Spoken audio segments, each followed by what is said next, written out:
রাজ্য বিজেপির দায়িত্ব নিয়ে দিলীপ ঘোষের সঙ্গে বৈঠক করে 15 দিনে ঐক্যবদ্ধ বিজেপির ডাক দিয়েছেন শ্রমিক ভট্টাচার্য। কদিন আগে আনুষ্ঠানিকভাবে বিজেপির রাজ্য সভাপতির দায়িত্বভার নিয়েছেন শ্রমিক ভট্টাচার্য, কিন্তু সেদিন বিজেপি দফতরের ধারে কাছে ছিলেন না প্রাক্তন রাজ্য সভাপতি দিলীপ ঘোষ। মঙ্গলবার সেই দিলীপ ঘোষের সল্টলেকে বিজেপির অফিসে শ্রমিক ভট্টাচার্যর সঙ্গে দেখা করেছেন। দুজনের মধ্যে বেশ কিছুক্ষণ কথা হয়।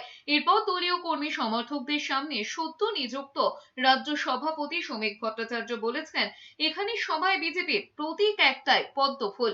ক্ষণিকের জন্য কোথাও ভুল বোঝাবুঝি হতে পারে, তার মানে এই নয় যে সে দলের বাইরে চলে গিয়েছেন। উদ্বোধনের দিনেই দীঘার জগন্নাথ মন্দির দর্শন এবং মুখ্যমন্ত্রী মমতা বন্দ্যোপাধ্যায়ের সঙ্গে সাক্ষাতের পর থেকে কার্যত কোণঠাসা হয়ে পড়েন দিলীপ ঘোষ। কদিন আগে 21 তারিখ বড় চমকের কথা বলে ইঙ্গিতপূর্ণ মন্তব্য করেছিলেন। হেন দিলীপ ঘোষ মঙ্গলবার শ্রমিক ভট্টাচার্যের সঙ্গে সাক্ষাতের পর বলেছেন, নতুন রাজ্য সভাপতির নেতৃত্বে লড়াই করবেন। তার নেতৃত্বে সব পুরনো কর্মীরা মিলে নবান্নে পৌঁছবেন।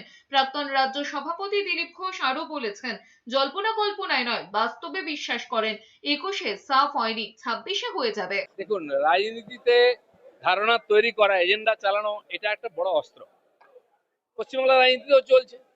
কিন্তু আমার মনে হয় ভারতীয় জনতা পার্টির কর্মীরা যাদের মনের মধ্যে একটু এরকম দোলাচলা এসেছিল, একটা আশঙ্কার মেঘ ছিল, সেটা কেটে যাবে এবং তারা একসঙ্গে মিলিত হয়ে লড়াই করে পশ্চিমবাংলায় পরিবর্তন করবে। কোনো জল্পনার অবসান করতে আসিনি। আমরা জল্পনা কল্পনায় বিশ্বাস করি না, আমরা বাস্তবে বিশ্বাস করি। আমি স্লোগান দিয়েছিলাম 19 সালে, 19-এ হাফ, 21-এ সাফ। 19-এ আমরা হাফ করেছিলাম, সাফ হয়নি, যেটুকু বেঁচে গেছে 26-এ সাফ।